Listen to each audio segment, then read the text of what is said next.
Қайырлы таң баршаңызға. Мен бүгіннен бастап YouTube'ға блог жүргіземін деп шештім. Блог жүргізу үшін мүмкіндіктерім аз. Бір эстетикалық, бір әдемі, үйде тұрмаймын.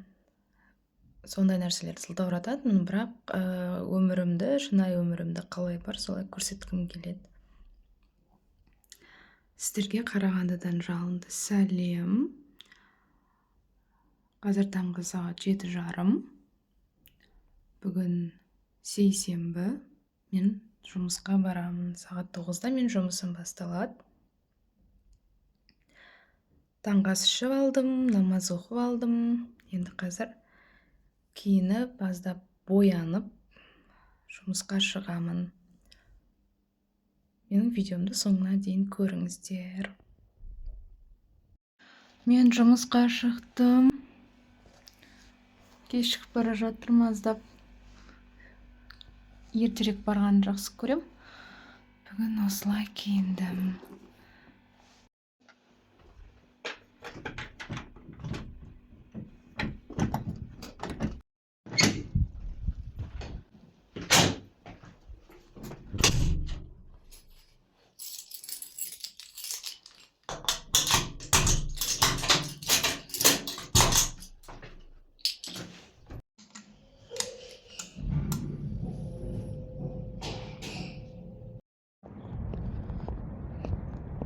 Бізде Қарағандыда жақында қар еріп кетті.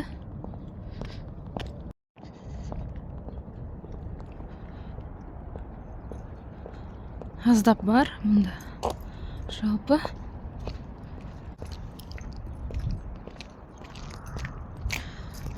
соңғы 2-3 күн ауа райы керемет болып тұр. Бар боянғаным осы, бір помада, бір туш. Сол үшін осы әдемі болып тұрған погоданы пайдаланып,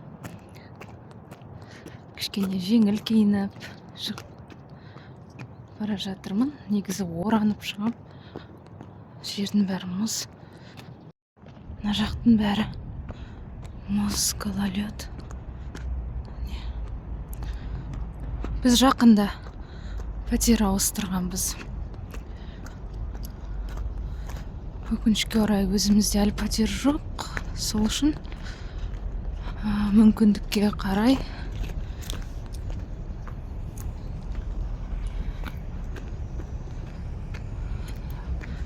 керемет емес, пәтеріміз кейін көрсетемін. Осы жолмен жұмысқа барам. Мына бізде кішігірім аллейка.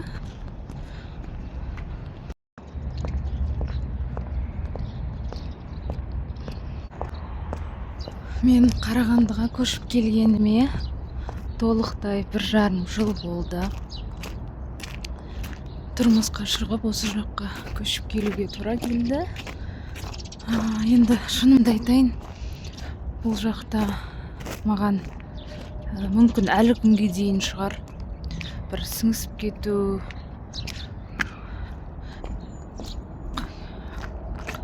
мүмкін мен өткен өмірімді, басқа қаладағы өзімнің өмірімді қимай жүрмін ба, білмеймін.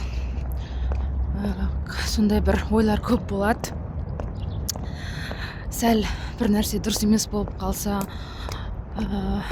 сразу өзімді бір жертва санап, мен не істеп жүрмін мына қалада, керемет жұмысым бар еді, керемет өмірім бар еді дегенде сондай бір ойлар болады. Менің ойымша ол барлық адамда болатын сияқты. Так, достар, міне мына жерде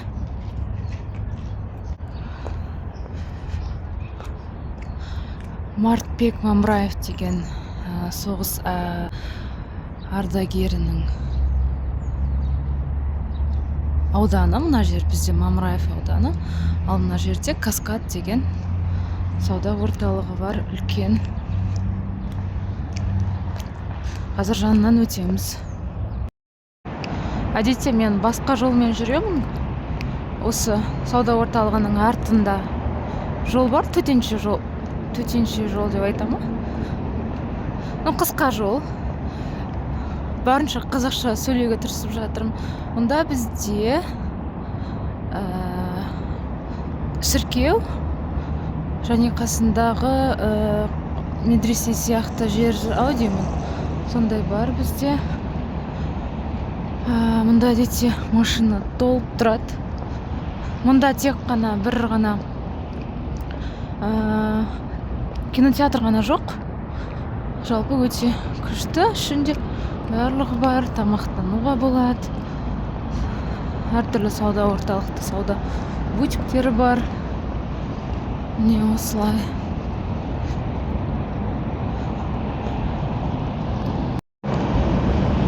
Менің жұмысыма тек бір автобус қана жүреді.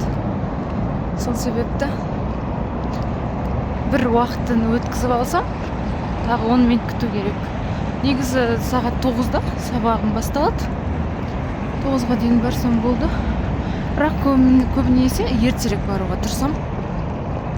Өйткені барып, асықпай, дайындалып, бүгін қалай сабақ өтсем болады дегенде.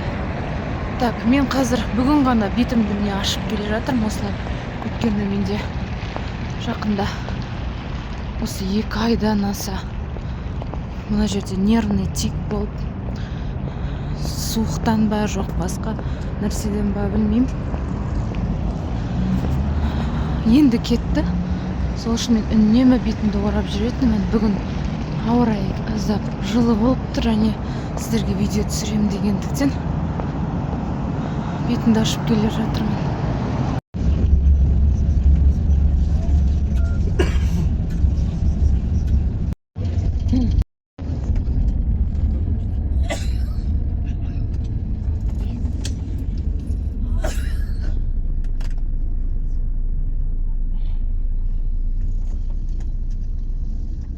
Мен автобустан түстім. Қарағандының Юго-Восток деген ауданда жұмысым. Бұл аудан кішкене қалай айтсам болады, жаңа аудан деп есептеледі ау деймін. Мен өзім де қатты біле қоймаймын. Солай, қазір 5 минуттай жүріп жұмысқа барамын. Міне осы домның астында менің жұмысым. Қазір көрсетсем. Ағылшын курс бізде міне. New York English School деп аталады. Мына жақтың бәрінде әртүрлі курстар, би, кружоктар. Мұнда бізде мектеп. Осылай.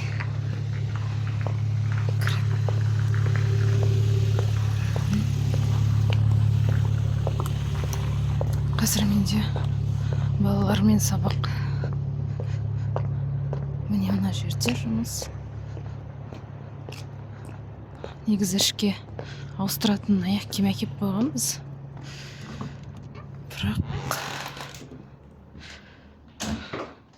оқушыларым келіп тұр. Привет.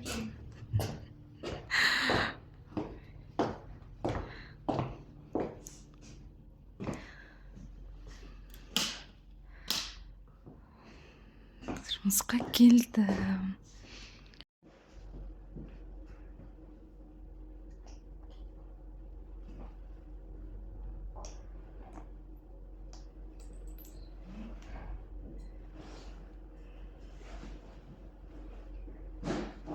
Күн жылы деп шуба киіп, ыстықтап кеттім ба?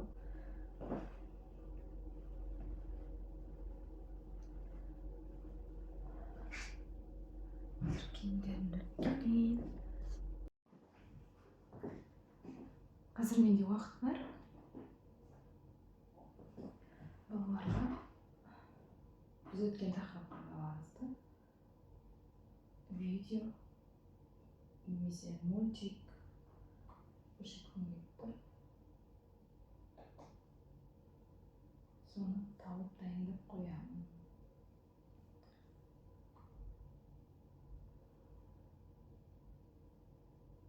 бастап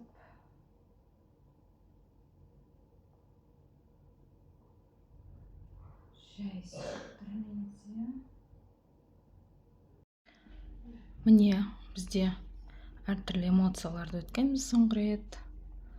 Соған осы мультикті көрсетемін қазір. Inside Out ағылшыншасы, қазақшасын, орысшасын атын ұмытып тұрмын.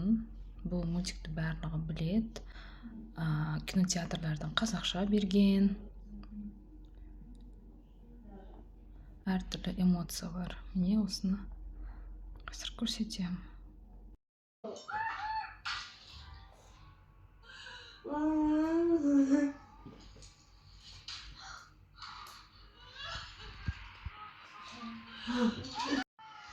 Как будет на английском? Sad. Yes, she's sad.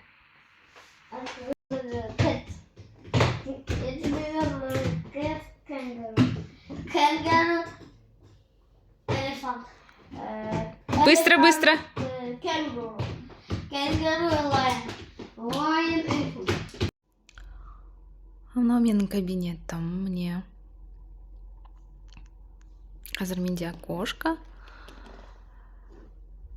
Міндетті түрде су ішуім керек, су ішуді ұмытып кете берем. Әдетте окошкада бос кабинет болмайды негізі.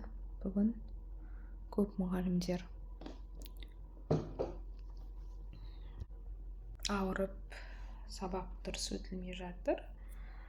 Сол себепті кабинетім бос тұр. Енді бізде кабинеттерге ауысып өте береміз. Мен көбінесе түске дейін немесе сағат 4-5-ке дейін жұмыс істеймін.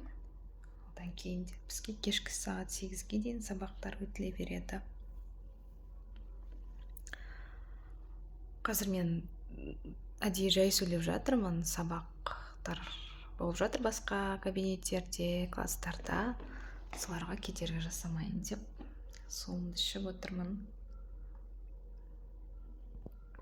Әрине су ішкенді жек көрем. Мүлде жек көрем.